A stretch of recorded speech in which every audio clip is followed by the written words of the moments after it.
Industry Podcast, and I'm David Anjarib. Let's dig in. Have you ever asked yourself if there might be a better way to engage your fans? Do you believe that if you could create a better experience for them, that your music career would advance further and faster?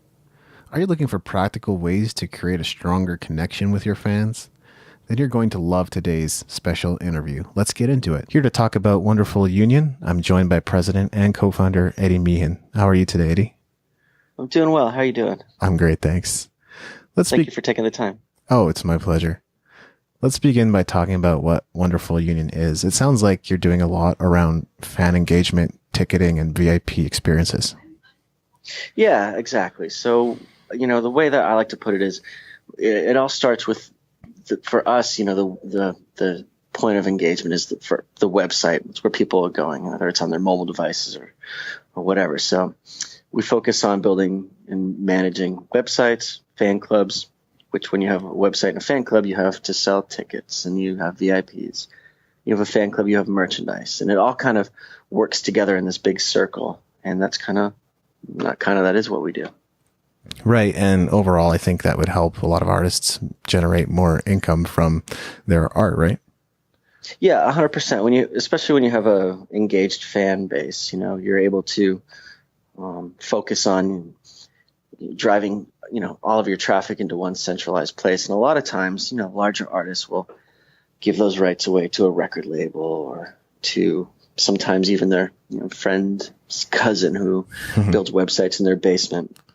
We come in and we maintain and build we have a platform that we built from the ground up that allows for scalability and large bursts of traffic and, large bursts of, transactions and commerce.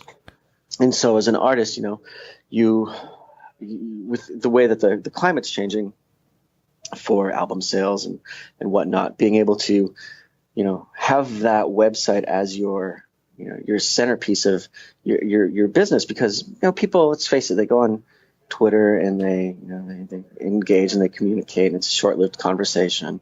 Facebook is a little bit longer, but it's a lot of trolling, and maybe you like some artists who you don't really want to talk about on your social media. So the official website is that place where fans can go obsess. They can be in a troll-free environment, if you will. And for the artist, it allows you to have a CRM, allows you to have a database, allows you to have all of your user information in one centralized spot. And knowing, if they bought a T-shirt or a ticket or a VIP package, or if they're just a casual user who comes onto the website to, hang out and discuss with other fans, it's all one place and one platform for us that we've developed. You raise an interesting point, because it's so easy to give away a portion of your income or revenue to companies these days without even knowing necessarily what you're agreeing to. So that is a good thing for artists to be aware of. I think a lot of people may not necessarily be familiar with CRMs. That's a customer relationship management tool. You could also look at it, I guess, as your email database, if that helps. And having that database, I think, is really becoming key in the music industry these days. What do you think? Oh, 100%. Especially, and even if you take it to the next level, you have your mailing list database, all of the people who, their zip code, the state they live. But if you're able to then go, oh, well, on our last tour, these people bought on average, $70 worth of product, and being able to target them in different levels, being able to know who your, first tier, your second tier, and your third tier fans are, and able to market to them creatively and specifically knowing their past, purchase history and their engagement too, because you're tracking everything. You're tracking every click, you're tracking every conversion. You're watching everything they do and rewarding them for that. Maybe you're able to offer somebody who bought a VIP package to the last tour, let them have the opportunity to get it before it goes on to, it's like a pre-sale, like it goes on to before it goes on to the general public. When I say general public, it could be, like past buyers first, and then fan club second, and then, credit card people third, and so on and so forth, and record, whoever, local promoter, pre-sale, things like that. You're able to reward fans for being active and knowing that information. It blows my mind. So many artists just don't I don't know. They don't even think about that. They don't even focus on it. They don't own that information. Maybe the record label has the database, or it's like an old manager, or again, it's that dude who's in the basement. It blows my mind. Yeah, because what you described is like incredibly powerful. Maybe even just knowing who your best customers could change the way you do your releases and help you generate more profit up front. So it is absolutely crazy, the things that artists hand over. And it does require a little more conscious effort to manage and think about the business side. It's not maybe thrilling to a lot of artists, but it's just becoming so important when you have so many fingers in the pie. Yeah, I agree 100%. And more artists are starting to think about it. And, as the changing the guard to some extent, the managers of the 1980s and 90s, or, a lot of a lot of new artists are coming up, and a lot of people who think tech, they think it's been long enough. When I started in the business, Wonderful Union has been around, formerly known as Ground Control, for we're going on our 11th year now. But I've been doing this, way before that. And back in the days of the Blackberries and, before the sidekicks. And so like data has always been something that I've always thought is extremely important, especially, the same way you go to a website now and, you go to Amazon and you look at something weird, it's going to haunt you on every other website you go to for the next 2 weeks, True. Like that's just the way it is. And that's the way you need to think of your fan base. Oh, You yeah. just need to be where they are and give them what they want. Yeah, we might get sick of it at some point, but I'm sure the conversations around data are just going to keep increasing in the times to come. Yeah.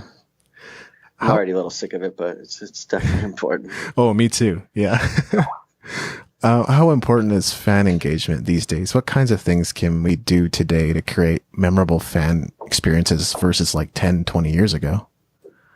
It's so funny. Like 20 years ago, you would never think of, fan engagement would be maybe your local radio station would give away a meet and greet or something, maybe because 20 years ago it was about you would tour because you wanted to promote the record to sell more records.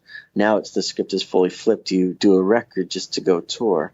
And back in the day, you would have the radio stations and you would have the record labels to the radio stations, or maybe magazines, in case of that, doing giveaways and contests and whatnot. Mm-hmm. That's, now over the last, especially the last 10 years, turning it into and then it's more than just meet and greet. It's, the type of things that we do can range from anywhere where, it's your traditional, here's a photo, meet and greet with the band and the sound check and all that kind of stuff before the concert, to, vacation packages where, we work with partners who, we get an entire Carnival cruise ship and fill it up with fans and throw events on it all weekend. And, and that's a mega fan experience. You get 3,000 people on a boat sailing around the Caribbean or wherever you happen to be. That's definitely a fan experience.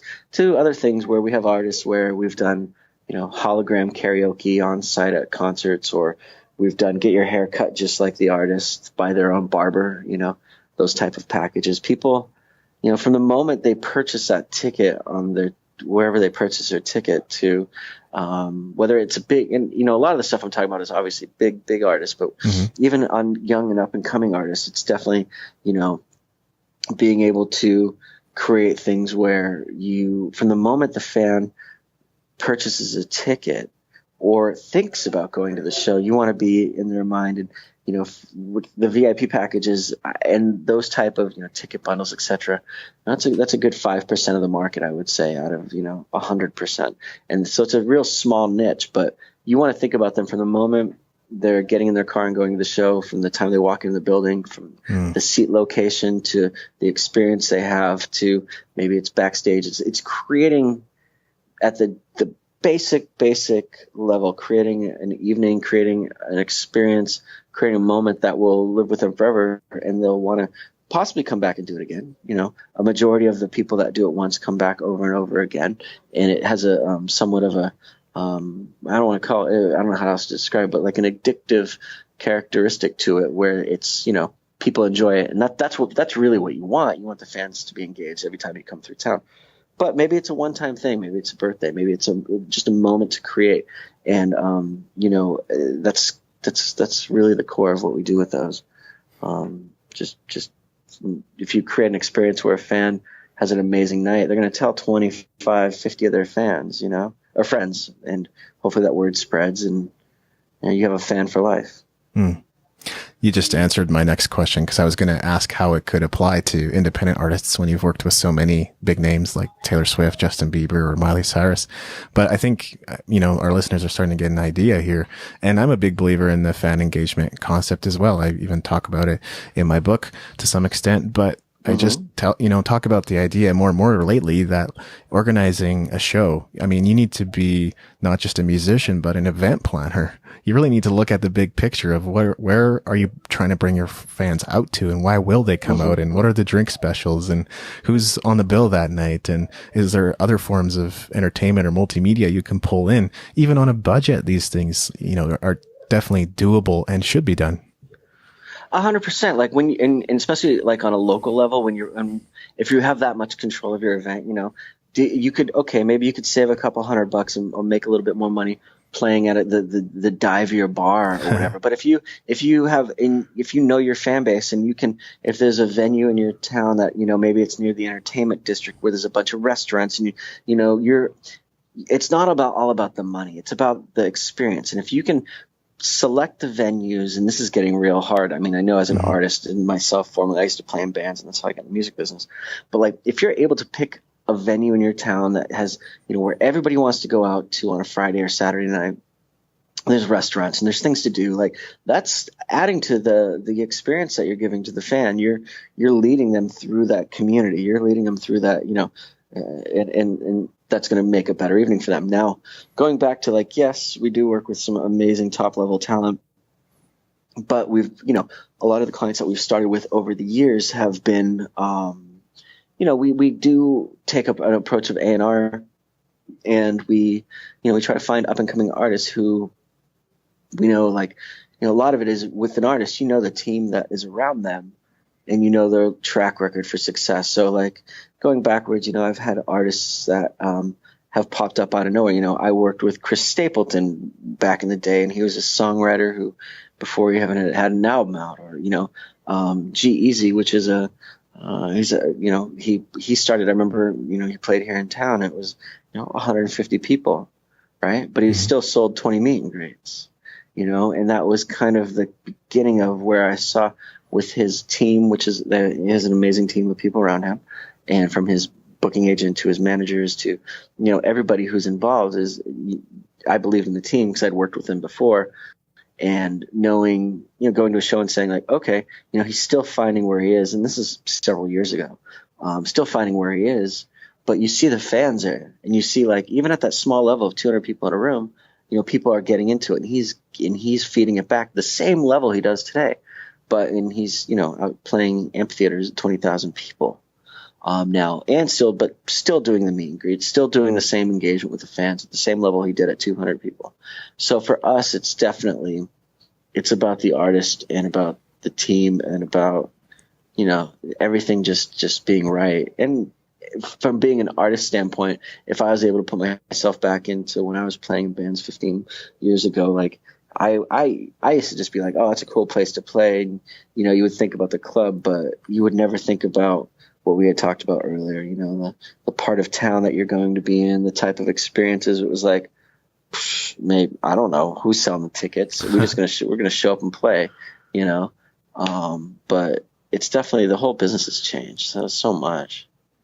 Very it's exciting, true. But it's interesting. Yeah, it can be equally intimidating as well. One example that came to mind is Metallica, because they're certainly portrayed as the kind of band that takes the extra steps with their fans and meet them after shows or before shows. Mm-hmm. Even to this day, I think that's the part that some people don't understand, is like, they're still doing that. They didn't just stop doing it when they became big. So they obviously see tremendous value in that. Exactly. Metallica is one of those bands where, I still buy things off their website. You know, I have the Master of Puppets book. I've got some skate decks in my office. I don't work with them, but from a fan and, you know, going back to the days, they were the first concert I had ever seen. And, you know, living in the Bay Area, you know, I used to meet them at shows and see them around. And it's funny, I was going through a bunch of stuff, boxes of stuff that my folks had dropped off at my house, and they had found it in the garage or something. And I was going through it. And the very first time I ever done a meet and greet, it was in 1991. It was a Slayer concert. My buddy Eric and I were sitting out in front of, waiting to get picked up by our folks. And the tour manager came out, and he's just like, you know, wait there. And we're like, all right, we're already doing that. What's up? What do you need us to wait here for? And then he came and grabbed us and brought us on the bus. And that was the first time I ever had that experience where, you know, I'm sitting there with the Slayer guys. They brought us on, signed some stuff, gave us some pizza, and like sent us back out. Like, you know, and that was like a VIP experience. Totally unplanned. They didn't charge us for it. They gave us some merchandise. And it's just that the same way Metallica, like, you know, I think Slayer now sells. I know Metallica gives them away for free through their fan club, but like, it's just that level of like that engagement. And I still have that. My point is that box of stuff, I found the 8x10 that was autographed that night, and I have it framed at my house. And that was my first VIP pack. I've sold, you know, hundreds and hundreds of thousands of them now in my life in where I've come. But that night was where it kind of hit me, that feeling on the other side of where, you know, this is a cool night. And that's really what it is. You know, life is short. It's all about having a good time. And that night will always go like my first experience that, you know, wow, I listen to this music all day long. This is my escapism from, you know, whatever mundane things I had to do at the time in junior high school or whatever. You know, and it came to life on stage, and then I got to meet the people. It's like, whoa, it's overwhelming, which is good, which is an amazing feeling, you know?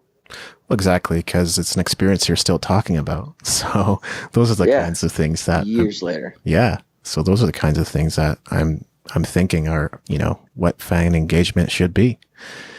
What is it like working with big names like the ones already mentioned? Do you feel any extra pressure to deliver results when you're working with big clients?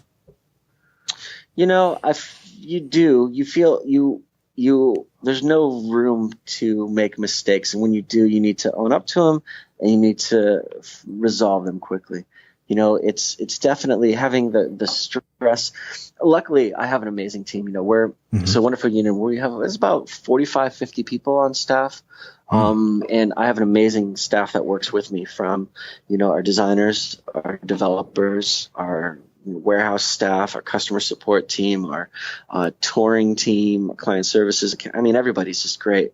And so having everybody in place, having the right process, you know, man, back in the day, 10 years ago, we would launch, I remember we did one of our first projects, the New Kids on the Block reunion, right? Totally different from Metallica and Slayer. But, you know, we announced that, and all of our servers went down. Everything went. So, you know, all those mistakes, hopefully you learn from them over time. And because ultimately the mistakes will be the same over and over again. And if you continue that, then I don't think we'd be in business anymore. But, at the end of the day, working with the top level talent that we have, I think they've come to trust us, and we've done a good job. And as long as we do a good job for them and they keep staying around, then that speaks for itself.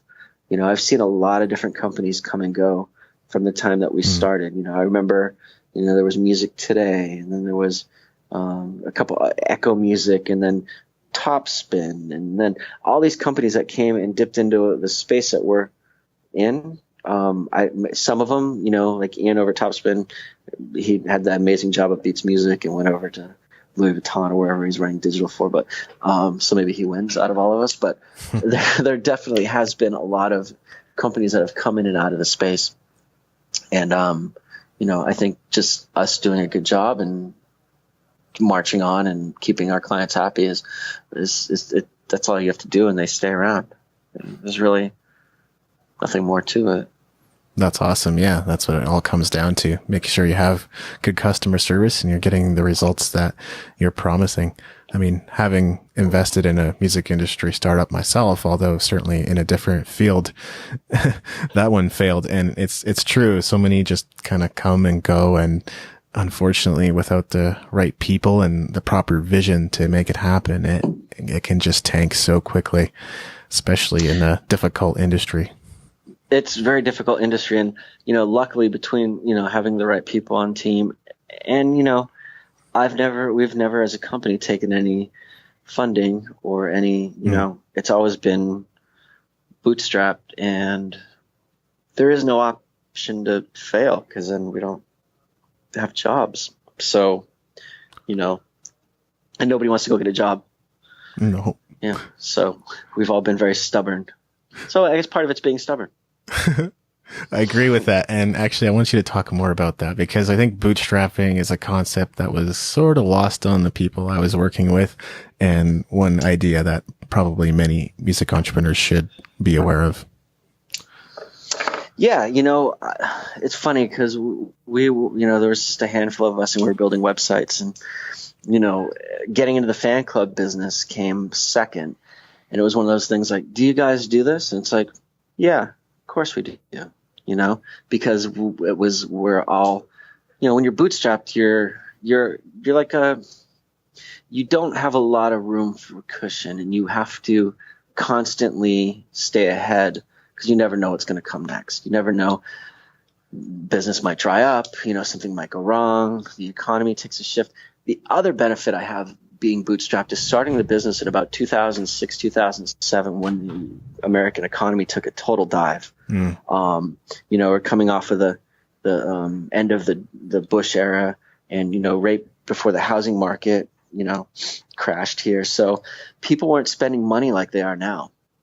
And that progressed over the last 10 years where, being bootstrapped, not having any, funding, you're constantly going to artists who are then at the same time, we're in a perfect environment where the music industry was changing itself. So you had the economy, you have the changing music industry where they're looking for new revenue streams, all lined up perfectly for us. And somehow we got into a space where prior to, us and a couple other players coming to the market, nobody was selling, meet and greets or VIP packages. That was unheard of.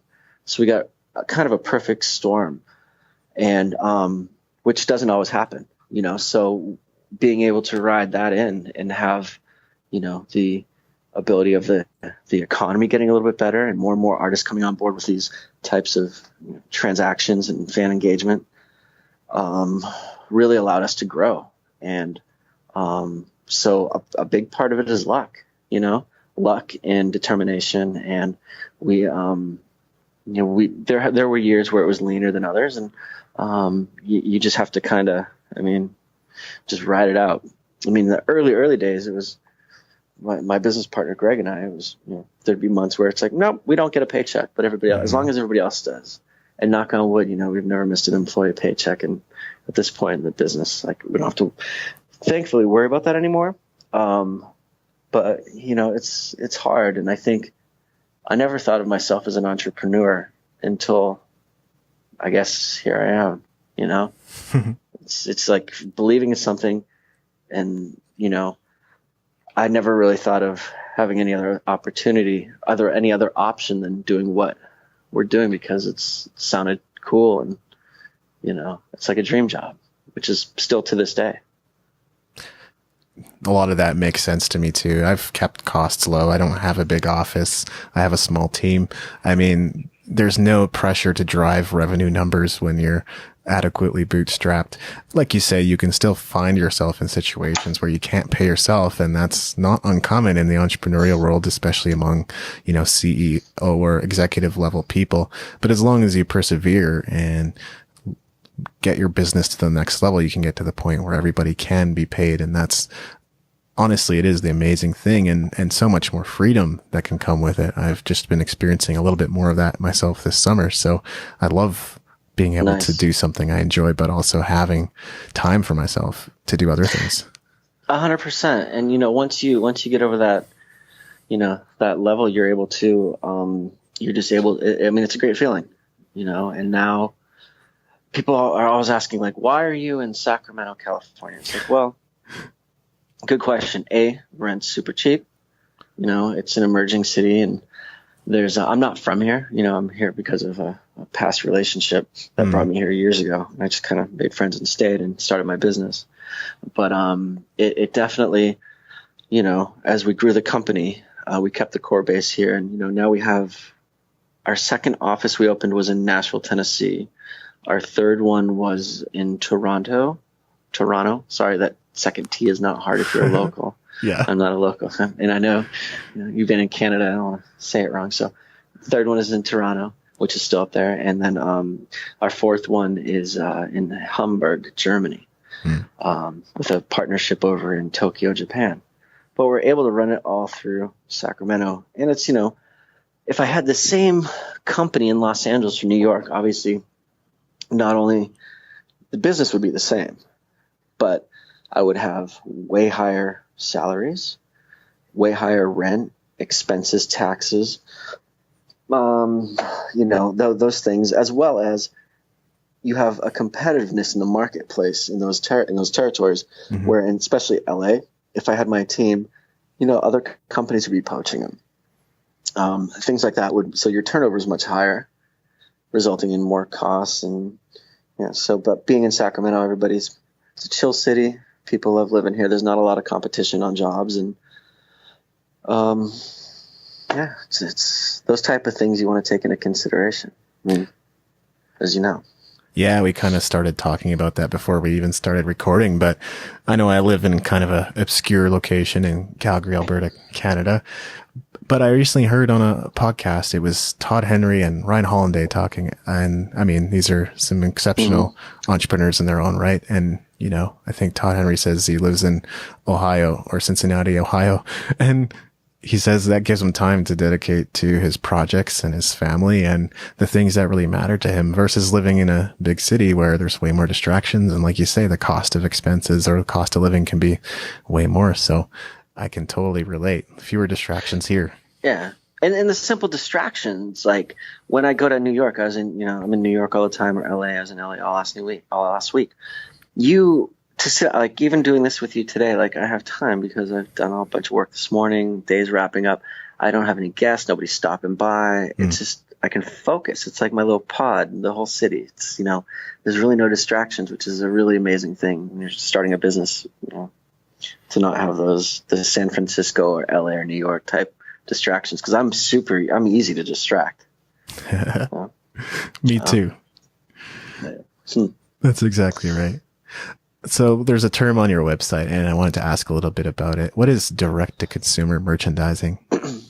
Direct-to-consumer merchandising. So the way that you would look at Wonderful Union is essentially, we're the back office, the conduit, the white label provider for the artist. So direct-to-consumer merchandising means we plug into the artist through a direct relationship and contract, essentially, where we then work directly with the artist to sell to their fans.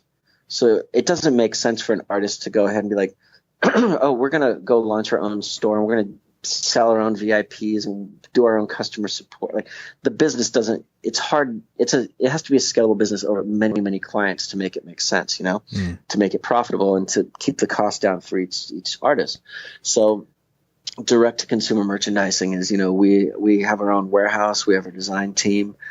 We manufacture t-shirts and bobbleheads and coffee mugs and footballs and whatever other kind of, whatever you want to make. Guitars that are, I have a Megadeth guitar sitting here in my office. Ooh. Like, it's all kinds of things that we've made.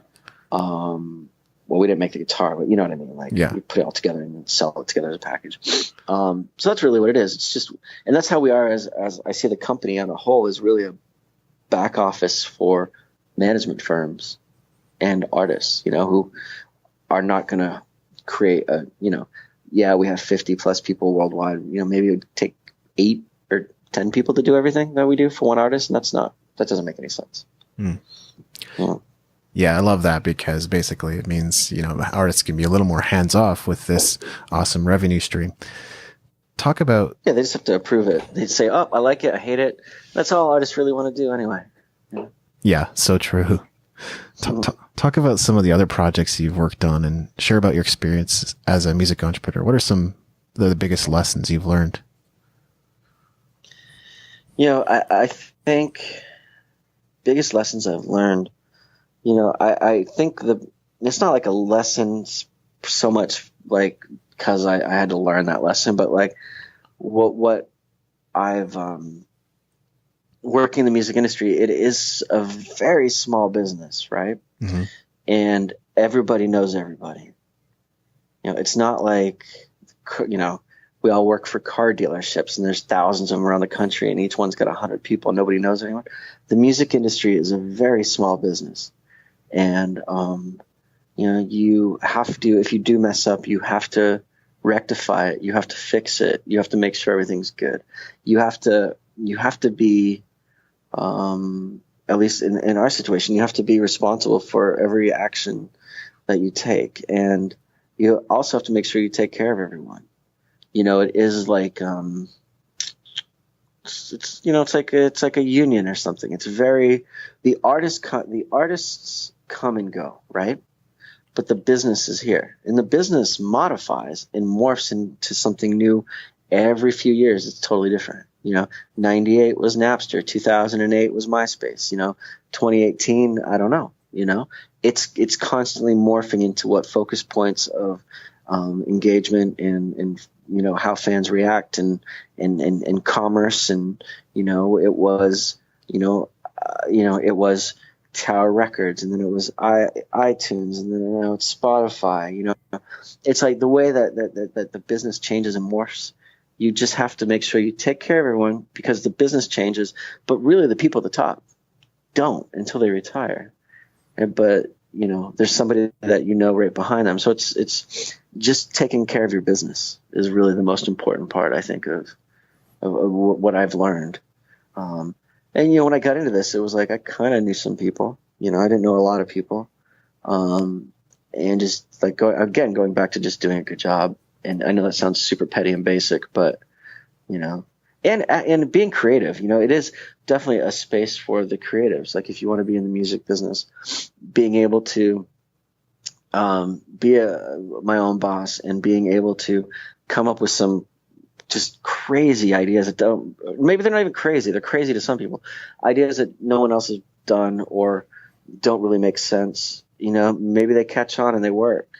And, maybe someone who works at a record label or another, more established company couldn't really take that chance because there's red tape. And if you, get risky and quote unquote crazy, you could risk your job, And for us, we're like, well, worst case is maybe a client fires us. I don't know. We've got lots more though, and best case is, you get a win. And you do something cool. So, I mean, it's, taking chances and being creative, being smart and taking care of people. It's really what I've learned in this space. But that's all common sense, you'd think. I don't know. Yeah, common sense is not so common sense though. But I like No, it's not. No, I like your insights a lot. And one example that came to mind, and I don't remember all the details, but we might remember the band Extreme, or some of my listeners might. They're kind of the hair metal or shall we say funk metal band. Oh yeah, good friends with Paul Geary, the drummer. He is a manager and a client. He also managed Godsmack, Steel Panther. He manages Hoobastank. I know Paul very well. Nice, that's awesome. Shout out to Paul Geary, Boston. There you go. Yeah, so I was going to talk about Nuno Betancourt, the guitarist of Extreme. And of course, he went on to do like many solo projects under different pseudonyms and stuff like that. But I just heard like a story about him, being pitched to be marketed. And, he sort of flew under the radar because at first they didn't know who it was. But as soon as they knew who it was, they were like, oh, we don't want to market that guy. Like, I don't know who he pissed off. I'm just saying, like, this is the kind of stuff that can happen in the music industry where they're like, oh, well, we've labeled you as a hair metal act and therefore we don't want to, what's funny is like, as far as like maybe a couple of years ago, and I don't know if he's doing it anymore, but I believe he is currently the music director for Rihanna. Yes, actually he was for a few years. Yeah. Doing that. I don't know if he still is, but yeah. He worked his way up to it. So eventually he got his way, it looks like, which is great because I think he's an exceptional guitarist and love to see him succeed. But yeah. It's definitely, I mean, and it's definitely, especially when you're an upcoming artist and you think you're on top of the world, it's like, let's go ahead and step back here. Nobody stays at the top. Yeah. Very especially rare. Today, right? Maybe you got a Coldplay, you got a U2, you got a Taylor Swift, it's like, but even, 20 years from now, it's you can't, it's impossible. Time takes a toll on everyone, and changes the marketplace and changes what people listen to. There's some songs in the 1970s that are amazing tracks that would never even no one would even record it today. Doesn't even, it's you just have to going back to taking care of the people who take care of you. It's a great point. How important is social media for musicians today? I see a lot of new platforms popping up, and I'm always asking myself if there's a place or need for all of them. It's very important. I mean, obviously there's the core, the Instagram, Facebook, and Twitter, to some extent, Twitter. It's that communication. It's a directive point. It's what people live in it day to day. Everybody's on it. Everybody's using it.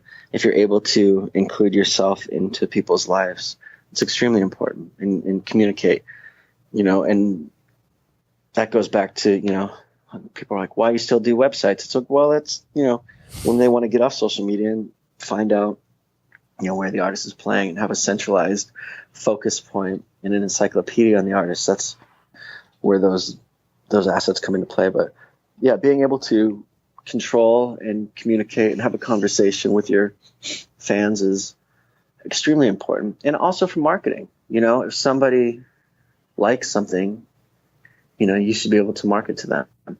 And social media through, organic or through paid advertising, as well as retargeting, it's all extremely important because we're oversaturated. Like growing up, I had 3 television channels and kind of cable, MTV maybe. And then, there were a couple magazines and maybe 1 radio station. I didn't have a cell phone or the internet. So I was relatively easy to market to. Now, dude, I don't know. It's like I've got 20 different chat message apps on my phone, like it's hard to get the attention. And if you can get the attention and the engagement, you do it. Nobody wants to ever be sold. So if you do it in an organic way, it's 90% content, 10% marketing. Mm-hmm. But that content could be marketing if it's done creatively and not like everyone else and not generic. Put some work into it.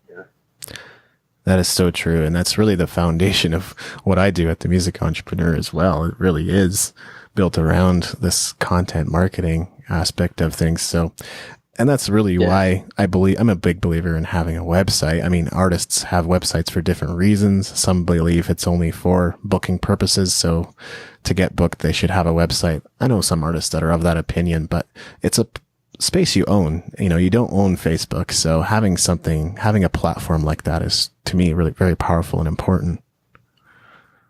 And there's no other distractions. And if you get them there, we see millions of users across our platform every month. People go, people when they search for you, it should be the first thing that comes up because you control it. It's your piece of real estate. It's your home. It's all the third-party social media stuff is cool. But again, I know I'm dating myself, which I can't continue. It seems like I'm doing here over and over again. But back when I started the company, one of my biggest competitors that came out of nowhere, starting, I was doing websites even before I started the company. And, MySpace came out of nowhere, and which obviously they're gone now. But, people, it's all of a sudden everybody's giving their information to Fox, and, they were where everybody went to go find artists. And where's all that data and user information now? It's gone. So, that's a long time ago, but things come and go is my point. And you should have something that you own and you maintain, and, it's the official word of what you're doing. That's great. Actually, that's an example I used to give all the time too. So MySpace is a great example of something that's dead, mm-hmm. And if you're able to, look at your website, not as a website, but look at it as it's like an OTT channel. It's your outlet. It's your, it's your programming. It's your content. It's whatever you can get onto it. Most artists nowadays, all the pop ones, so many of them are just getting famous on covering songs on YouTube and growing it that way. But, still have websites, still drive people back to them. Yeah. And I think one of the key things there, drive them back and then capture them as email subscribers if you can. Correct. 100%. What other marketing channels would you consider important for musicians today? Depending on the level of what they're doing, obviously, if it's, up and coming, having, it depends on where you are in your career. There's all kinds of different things that, there's local level. And local level is knowing the people in your town, knowing the club owners, the promoters, etc. Knowing the radio station people, being friends with all of them, not being annoying. One thing I've always learned is like, never ask for anything. If you don't ask for anything, then people want to give you stuff. You get to the next level where, if you're on a, domestic touring business, it's like getting to know everybody in the business, having the right publicist, having, all those tools come into play. But like, outside of social media, the most important thing in this, again, I'm just stating the obvious, the most important thing is good music. If you have an amazing song, you have an amazing talent, everything else, and a work ethic, and everything just kind of should come together. But yeah, social media and, being engaged, but never be annoying. I do a lot of conferences and panels and stuff where like, how do I get a record deal? It's like, I don't know. There's so many different areas, and it's a good question. Because there's so many different levels, of where you are in a career that become important. Obviously social media follows you through from the, if you and I decided to start a band, we'd make a Facebook page and a Twitter account, all the way through, magazine relationships and promotions and festivals and,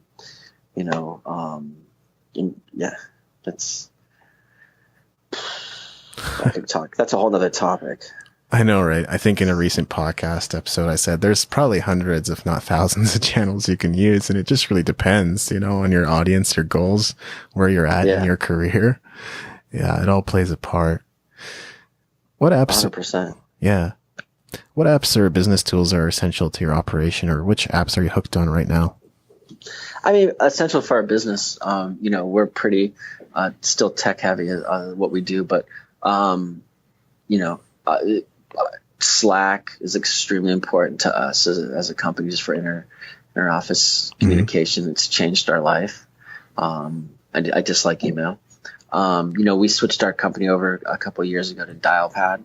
So all of our phones are all VoIP, allows us to have our other offices in our internal, here in California as well as everywhere else on the same phone plan. We're able to, transfer calls in between. Other things like Basecamp allows us to run our business, Google Apps, all the basic business things we use from a company standpoint, from stepping back a little bit from, the music element of it into business. You've obviously got QuickBooks, you've got Google Apps, Slack, Dialpad,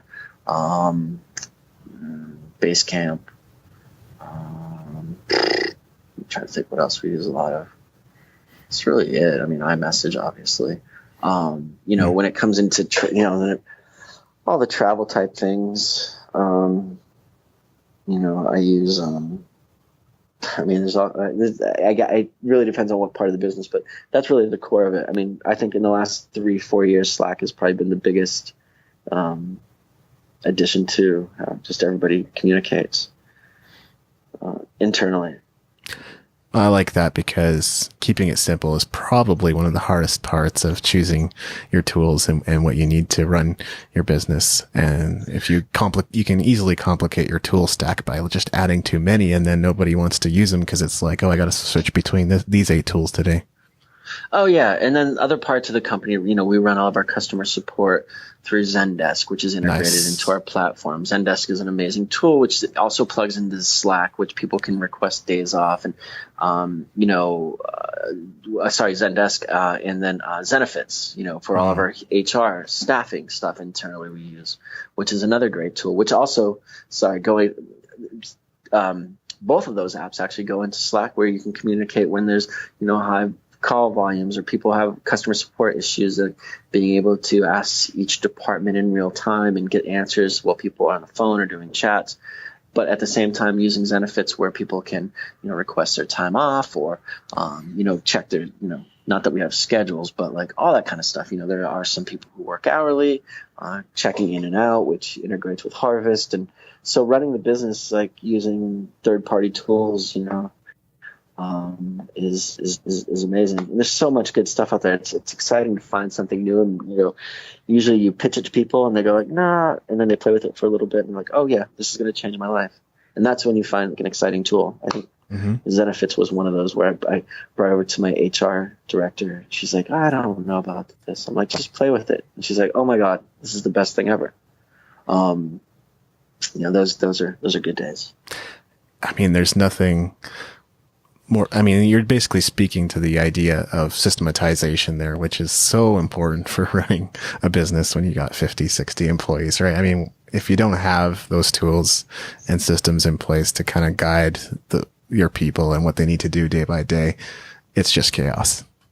It's a mess. Yeah. You have to be able to simple things like, request time off, or, being able to just, we built our own, what we call our business management system, which allows me to log in and see the entire operations of the company. So transactions, people buying things, many users, like content management updates, blah, blah, blah, like everything, reports, top spenders, so on and so forth across the system. So having all of that, you have to be able to, because we are heavy on the services, but you also have to rely largely on the tech and allow I can't imagine, and I don't know how you would run a business in the 1980s with no technology, no kidding, and filing cabinets. And how many more people would we wouldn't have a business, but I don't know how you would run it. Telephone calls and voice machines. They didn't even have voice machines. People taking notes. It sounds like a mess. But yeah, I love technology. Yeah, I definitely geek out on this stuff because we just have so much incredible stuff out there today to take advantage of.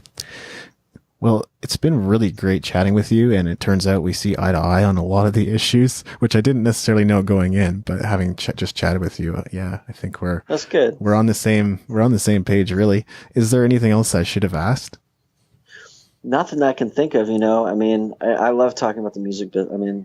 I'm in this space because I love music, and I hopefully never ever do anything else in my life besides work in the music business. I've been lucky enough in my life this is what I've wanted to do since I was a kid, and sitting and opening up the records and reading all liner notes and smelling the labels and obsessing on the records and Iron Maiden albums. And I grew up as a metalhead. And I feel I'm lucky enough to have a dream job. And if you can do that, I don't know if it's luck or being good or what it is, but as far as any questions, I could sit here and talk about this all day long. Yeah. But I don't know what to ask. I feel thank you for, even taking the time today to talk about it. Thank you. Oh yeah. Check out our website at wonderfulunion.com. There you go. It's a plug. Perfect. Yeah. No, it's been really great chatting with you. Thanks so much for being a guest on the show, Eddie. Of course. Thank you so much, man. Have a good night. You too. Thanks for listening. Make sure to go to musicentrepreneurhq.com for show notes and other goodies, and leave us a review in iTunes to help us spread the word.